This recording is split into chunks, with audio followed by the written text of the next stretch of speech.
Welcome to the orientation for high school, and we're glad to have all of you guys here today, and also welcome those that are watching via video.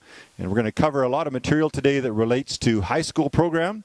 And so some of you may have older brothers and sisters that have gone through that procedure before, but if not, this will be very new for you. So we're going to take a look. There's going to be slides up on the screens behind you, and you can follow along with those, and it'll give you a bit of an idea of what we're talking about. So you're going to see the first question, I guess, is, are you ready for grade 10? And obviously there's big changes that happen when you go into the grade 10 program, and so we're going to talk a little bit about that today. Let's talk first of all about the numbers that you will encounter when you get into the grade 10 program. You're going to find that all of a sudden things change. When you're in junior high, grade 9, you know, everything's sort of grade 9 related, and each course is sort of combined together in your overall program. High school becomes very different in that courses have unique numbers. So you're going to find, first of all, there's the 10, 20, 30 stream, or sometimes you'll see it called 10-1, 20-1, and 30-1. These are the courses that are more academically challenging, because once you're in high school, you get a little bit of a choice as to what courses you're going to take. These courses are typically required for university entrance, and so if you're thinking someday you want a university degree, then you're going to be in that program. The second sequence of numbers is the 10-2, 20-2, and 30-2, and these courses are less academically challenging, but meet the requirements for some programs. Some programs at university, you can get in with some of the -2 courses, some of the NAEP programs, diploma programs, and so it's suitable for some of the programs. And so what you're going to find very quickly here is you're going to have to do some research. You've got to find out what program that you're wanting to go into next year, and you're going to have to check into that to find out what courses you need. And by the way, most high schools will do their registration for the fall term a little bit later on the spring. Ours will be probably in the month of April, and then you'll be checking and selecting the courses that you want to take. There's also a 10-3, a 10-4 program. Used to be 1424, and there's still a few of those around. Those are your basic skills. Those are not meant to go on to post-secondary training for the most part, but those are fairly basic. And we're just going to wait to leave questions to the very end, so you just have to hang on to any questions you might have now.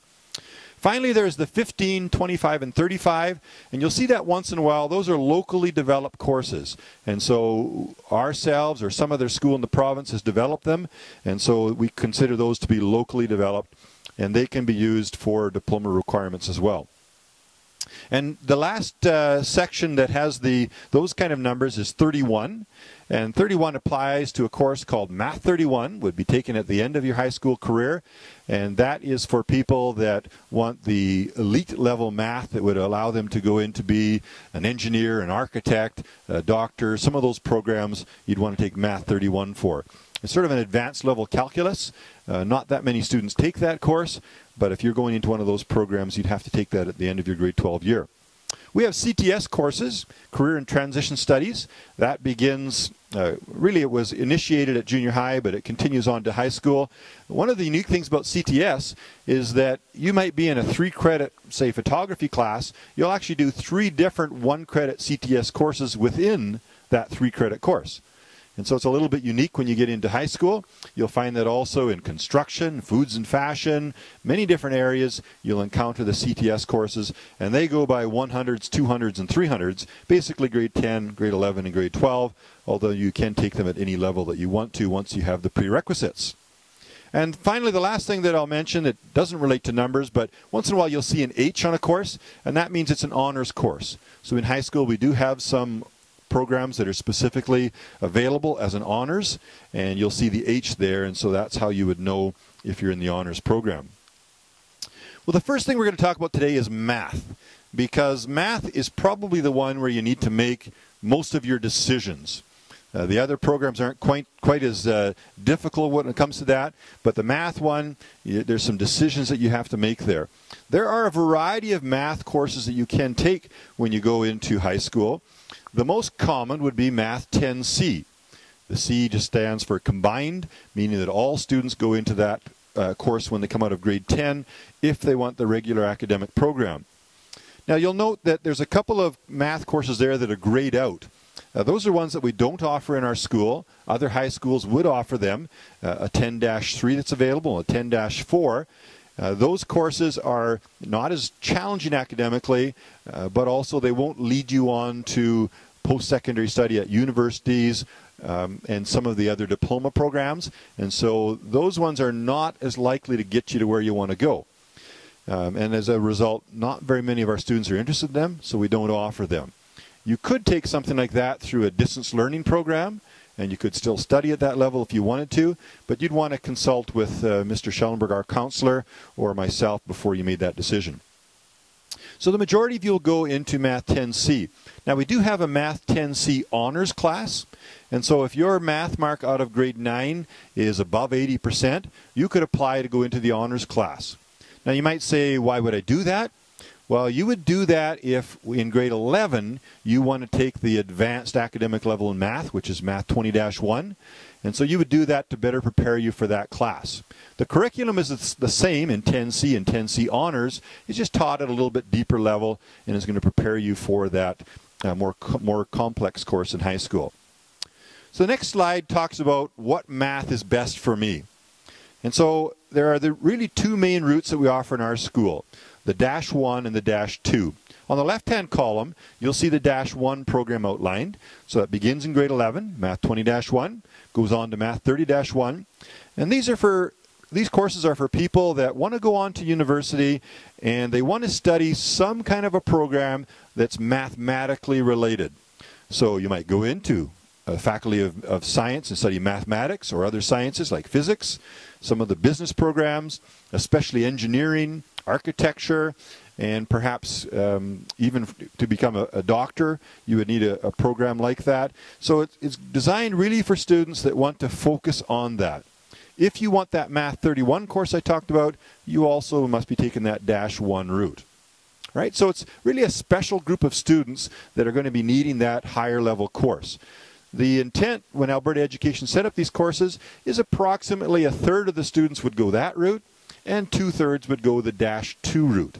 The -2 route is not a second-rate class, still a very challenging math class, but as you can see from the right-hand column, that's a program that's specifically designed for students that are not going to be studying math-related in math-related faculties at the university.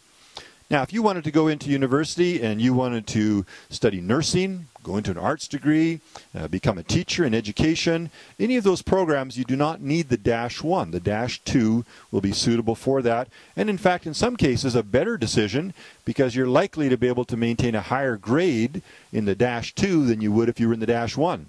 And when you go on to apply to university, it's not only having the right courses, but having the right academic average to get into that program. And so the -2 actually would be an advantage for people going into a variety of other courses that would be offered. And so really it's everything except for those highly math-related departments that we talked about on the left-hand column. So when you make that decision for next year, you have to take a look at your mark in grade 9. And that's how we focus on that. So the next slide talks a little bit about that. So first of all, if you pass Math 9, you have the option to take Math 10C, or if you passed with 80% and above, you can apply for Math 10C honors. Now when I say apply, I mean exactly that. You don't automatically get in, because if there are a bunch of people with higher grades than you and they take up all the spots, it's based on your academic average in Math 9. So if you're wanting that course, you really need to produce when you're in Math 9. But as long as you have that passing grade, you can go on to the 10C, one of the two options. If you don't pass Math 9, so less than 50%, you have a couple of options. One of them, upgrade your math mark in the summer. And so Elk Island offers summer school for math, and so you can go in the month of July and you can upgrade that course. Your second option would be to enroll in the Math 10-3. Now, if you're at another school and they're a large school, they'll probably offer that course. If you're at our school, the only option for that one is to do that through distance learning, where basically you're doing it on your own independently because we have very few students that are interested in taking that course. If you take that one, you can continue on the next year to 20-3 and then 30-3 and graduate with that, but you need to remember that will not allow you to go on to university if math is required, and many other diploma programs wouldn't accept that either. And even some of the NAET programs won't accept the Dash 3 program. And so that's why you have to always be looking and finding what courses do I need for the program that I want to take next year. Okay, so that's the math issue. That's probably the main decision for students that are going to be in our school, the main decision you have to make, and you'll see why in a couple of minutes when we talk about some of the other courses. Let's talk about 3.5 years from now. Hopefully 3.5 years from now, you're all graduating, getting ready to walk across the stage with your gown and cap, and all finished. Well, what do you need to do to graduate? Much different than graduating junior high. There's all kinds of requirements. So let's take a look at those graduation requirements. The first thing is you got to start earning credits. As soon as you get into high school, there are credits attached to every course you take. There's the 1-credit CTS courses, there are 3-credit options, and then there's 5-credit courses that could be options or could be core subjects. When you're all done, you must have a minimum of 100 of those to get your Alberta diploma. And that's very important. Most of our students, by the way, if they take a full program, will have 125, 130, sometimes even more than that. So it's not hard to get as long as you're taking a full program. So that's the first thing you must have. And by the way, when you're in high school, each course is independent. So if you didn't pass, let's say, a math class, then you have to take that math class over again. You can go on and take the next level in all your other courses, but that specific class, you'd have to continue to take that one until you pass it. Otherwise, you don't get credits. And you are required to have those credits. You must have credits in grade 12 English. And you have 2 choices, English 30-1 or 30-2. You must have credits in grade 12 social. Again, the same choices. But notice number 4 and number 5, you actually, to have a high school diploma, only need math and science at the grade 11 level. That's all that's required for diploma. Now you need to recognize that won't necessarily get you into a university program if that's what you're wanting to do. So that's the bare requirements or bare minimum that's required. But in most cases, students want to go far beyond that to get the grade 12 to have a high school diploma. You can take more if you choose to, but 1 is required. You must have a course called Career and Life Management. And in our school, that's taught at the grade 11 level. And you only have to take it once, but you need to pass that course. Then there's a few other specific requirements. You must have a minimum of 10 credits in either fine arts, which is your drama, your music, your band, art, or CTS, which I mentioned some of those courses previously, or Phys Ed 2030, or second languages. And at our school, that would be French, but of course you can take other languages at other schools. So only 10 credits in those. For most students, that's pretty easy to get.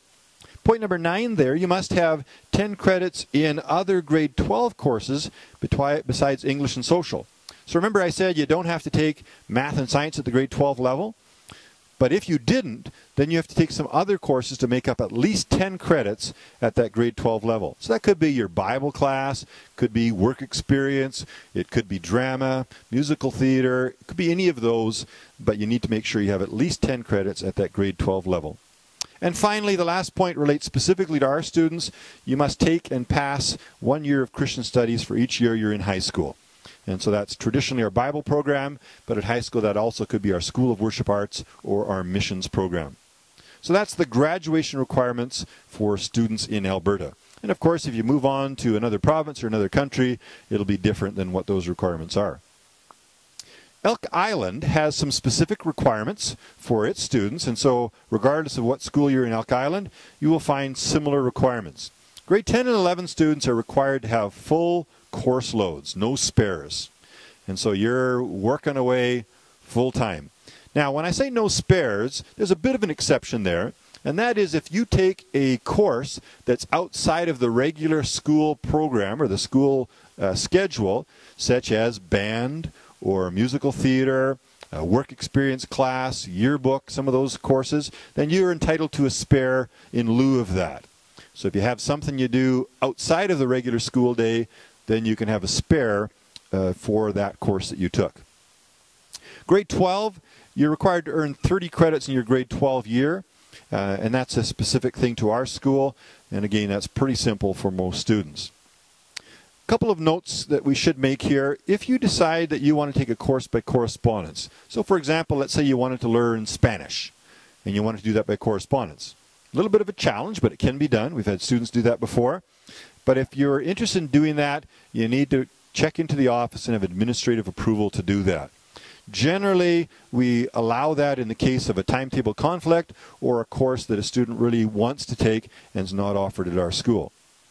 Should also mention that our students are required to take phys ed here at our school rather than in summer school, and the reason is because of timetabling. You'll see when you get your grade 10 timetable, it's linked with 2 other courses, and it just doesn't work if students don't take the phys ed here. So if you happen to go out and you might have a friend that's going to take their phys ed in summer school, you'd have to take it again when you come back to school here. So there's no point doing that, and so leave that one if you're at our school until your grade 10 year. And again, similar with COM, that's taken at in grade 11 at our school. Okay, let's jump way ahead then to the 3.5 years plus, and let's talk about post-secondary requirements. Some of you here will go on to post-secondary schooling right away. Others might decide to work or do something else, but at some point in time, you're probably going to do some post-secondary study. Many of the jobs will require that by the time you guys are ready to get out into the work world, and so you need to be looking at what your options are there. We often hear about universities, and that's one program that you could consider, where you get a bachelor degree or perhaps even your master's, your doctorate. And you just need to know that the general requirement for university is 5 30 or 30-1 courses. Always includes English 30-1. So you're going to require that for all university programs, at least in Alberta. Sometimes it's a little bit different, maybe in other provinces or in other countries, but that's a typical requirement. So you need to be always thinking of that. So most of our students will do the English, the social, the math, and then 2 sciences. That's very typical for our students. However, that's not the only route you can go. You can use, for an example, a second language. So you can take French and use that as one of your university entrance courses for many of their programs. I also made a note that it's not a bad idea to carry a fine arts right to the grade 12 level, because a lot of programs you can use a fine arts course to get into university. So let's say you really struggle with the math, and if you're going to a program that doesn't require math, you could substitute a fine arts for that. And typically a student, if they're quite keen in an area of fine arts, can get perhaps a higher mark in a program like, let's say, Art 30. Maybe you can get a higher mark than they might have gotten in Math 30-1 or 30-2. And so that can be used to boost your academic average and help you get into university. So my recommendation is that you pick a fine arts in grade 10 and carry it right through to grade 12 and graduate with that on your transcript, because that can help you in your university entrance. So that's the application to a university. Now, if you're planning to go to college, first of all, you need to realize some colleges are really college/universities, because if you go to Grant MacEwan, you may enter Grant MacEwan and then continue on to do a university degree. In most cases, you have to transfer to the University of Alberta or Calgary or somewhere else. Some programs you can finish off at Grant MacEwan, and that's why it's called a university college. So you need to recognize if you're going into a university transfer program, you need the same requirements as for any other university. However, there are a lot of diploma programs there where you're not going to require those same courses, and that's why you have to study those individually to see exactly what is required. If you plan to go on to a technical institute like NAIT or SAIT or Lakeland, some of the different colleges that are around, the requirements vary quite significantly from program to program. And again, the best thing to do is study some of that yourself, and I'll show you a couple of tools later that you can use for taking a look at what those requirements are. So as you're probably getting the message here that you're going to have some responsibilities to do some checking to find out what program you need, because we can't determine that for you. You're going to have to know what's required. So if you do want to get some more information about some of these issues, there's a couple of places I'll recommend you go. The first one is a program called ALICE, Alberta Learning Information System. It's coordinated by our Alberta government. It is a wealth of information. There is a ton of knowledge there about all kinds of programs, probably anything that you can think of. If you have something that you're interested in and you want to find out more about it, you would just go into that program, and within a few clicks, you're going to find pages of information about what courses you need, what the salary is that it pays, what the typical duties are for that job. All kinds of details are found there. And so if you're curious, that's a good place to go to gather more information. The second one, probably most of you don't know much about yet. It's a program called Career Cruising. And the reason you may not be very experienced with that is we are just beginning use of that program this year. And so you'll probably have a little bit of chance or opportunity in your CS&L class to explore that program. And so it's an opportunity for you to develop your own profile and do some research and save your work within your profile, build your resumes, do some of that kind of stuff. And so that'll be happening for you probably here in the next couple of months. And so you're going to have a login for that program, and so you can check into that at any point in time. And again, there's lots of good information there for you. Often I'm asked the question about scholarships. Is there money out there for me? And yes, indeed there is. Most of it relates to your grade 12 year. Okay, so your primary focus is going to be taking a look at what scholarships are out there and getting your marks to where they need to be in your grade 12 year. However, there's some pretty significant money out there starting in grade 10 as well. And there's a scholarship called the Alexander Rutherford Scholarship. If you can maintain an 80% average in grade 10, 11, and 12, they write you a nice check for $2,500. That's not a bad way to come out of high school. It is contingent upon you continuing on into post-secondary study, but as I said, most of you will do that anyways, but you can start earning that in grade 10. And it's not related to just your core courses. Some of your electives, option courses can be included in that academic average as well, so it's not as difficult to get as you might think. In fact, they do even have a lesser amount if you maintain a 75% average, and so you'll still get some of the scholarship money. And so that's a good thing to shoot for. If you're interested in finding out more about scholarships, you could go to studentawards.com, and Alice also has information on other scholarships, and you could check in and find out more about that. So those are some general things about post-secondary that you should be aware of. At this point, I'm going to ask Mr. Reed to come, and he's going to talk a little bit about some specific programs that relate to our school that those of you that are continuing will want to be aware of. So Mr. Reed, why don't you come? Okay, we're going to talk a little bit about SCA high school programs. So maybe not as much on the academic and career side as Mr. Murda talked about, but we're going to talk about the high school programs. So we have a spiritual program at our school that is unique to Strathcona Christian Academy. There's spiritual emphasis events. So in grade 10, you do a one-day spiritual emphasis day, and the same in grade 11. And then in grade 12, you get to go on an overnight spiritual emphasis retreat. And that's out to Camp Nackaman. So similar to in grade 6, you went out to Camp Nackaman for 2 nights. So we take you out for 1 night in grade 12, and it's a wonderful event for you. There's senior high chapels, and some of you have probably been involved in senior high chapels at some level, or at least if you haven't been involved, you observe them. They're similar to junior high chapels, a little bit longer. They're for an entire block, and junior high chapels are for that period 8 during your day. So senior high chapels are a great opportunity to connect with God here at school, and Mr. Smith does a good job running those. There's also local service projects, and I heard Victoria talk about that at junior high chapel the other day. And Mr. Cooper looks after local service projects for high school, and it's an awesome opportunity. It's not really a formal group that says, you know, every year we're going to do A, B, and C. It's a bit more of an informal thing where they really try to serve the community through those local service projects, and they meet outside of school time for that. Christian studies courses include missions program, SOA, and religious studies, ethics, and world religion. So the bottom one there is like your Bible class in junior high, kind of in that same strand. Then SOA is a great opportunity if you're interested in music, and you can incorporate your love of music into worship leading. And their SOA looks after some of the junior high chapel. You've seen them up there playing like they did on Tuesday, and also some high school chapel things. So it's a very, very cool opportunity. The missions program I know is near and dear to Mr. Murda's heart. And the missions program, they go on mission trips in grade 10. They get to go to Los Angeles now, and grade 11 they go to Jamaica, and grade 12 Belize. And so that's a very cool opportunity here at SCA to get involved in our missions program. Our sports program, we offer volleyball, basketball, badminton, soccer, track and field, and then sometimes we have golf depending on if there's enough interest in that, and that's a very short season. It's 1 day. So then we also have swimming, football, and rugby, and pretty much this is how that works. And some people always have questions for me on how that works.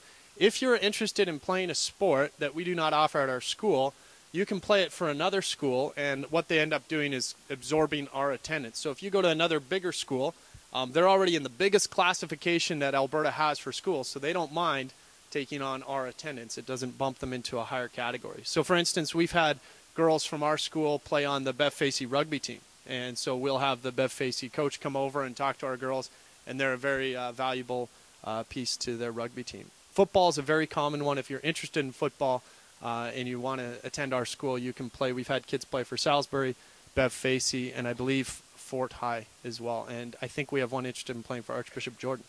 So there are those options for you here available at SCA. Moving on, we're just going to talk quickly about the computer and tech courses. I know it's a very small graphic there for you, but you start off with Information Processing 10, and I know Mr. Cooper and Mr. Reimer have put a ton of work into their high school courses of getting them ready and making them very unique for you. So after Information Processing 10, it leads into Photography 10, Digital Art and Design, and Digital Multimedia. And some of you have probably seen on the video wall some of the artwork and some of the photos that have been taken. And then every year at the Adams Awards at the end of the year for our high school, we will honor some of the best photos and the best work that have been done in those classes. So if you have a creative outlet and you're into computers and you're into those things, you have two wonderful people who have championed that course in our high school. Okay? So that's how our computer and tech courses work at the high school level. Other optional courses in fine arts, we have art, band, jazz, band concert, and Mr. Leitz looks after those, choral, drama, musical theater, technical theater, and as we've mentioned before, School of Worship Arts. So if you've been to our musical theater production in the spring this year, they're doing Susical. What you don't realize is those are courses that the kids are taking and they're getting credit for those. And I think Mrs. Foster could attest to that. I think you put in enough hours probably to get the credits that you need for that. So that's the cool thing about high school. Some of those things, it doesn't look like maybe normal class, and you get credit for that, and you get to pursue some of your passions. So is anybody here been involved in a musical theater production so far? Okay. You probably know how many hours you put into that. So it's always a highlight of our calendar there as well. Some other options. Construction technology. Some of you have been taking that since grade 8. With Mr. Rempel, fashion and food studies, French, leadership option, and that's with Mr. Boyko, and they do things around the school. It's a very cool option for you. Mentorship, off-campus education, personal fitness, psychology, wildlife, and yearbook. So I told this to the grade 6s on Tuesday. As you progressively get higher in education, you get more choice. After your next step, after high school, is college, where you get the choice to even attend college if you want to, right? So high school, you notice the option list is a little bit longer, and your day might look different than your friend's day, whereas maybe in junior high you went through courses altogether because you selected to take some different options. Okay, speaking, one of the ones here that I like to highlight, off-campus education with Mr. Rempel, there are some students who are more interested in trades and they know what their passion is in high school, and they actually turn a job that they're doing into credits. And so they'll go and they'll be working maybe at a mechanic shop or something like that. If you have a passion like that and you foresee that you're going to be working in high school, why don't you turn that into credits and help yourself out as far as getting through to graduation. All right, so that is our options. What's next? I think it's important that you ask God to direct you and prayerfully consider some of these options. Definitely important to discuss it with your parents. Talk to your teachers or principals. Some of us have been doing it for a while. Some of us have been doing it for even longer. They can give you great options and great advice, maybe based on some of your interests. They've been around the block a few times with high school. Complete registration forms and select your courses.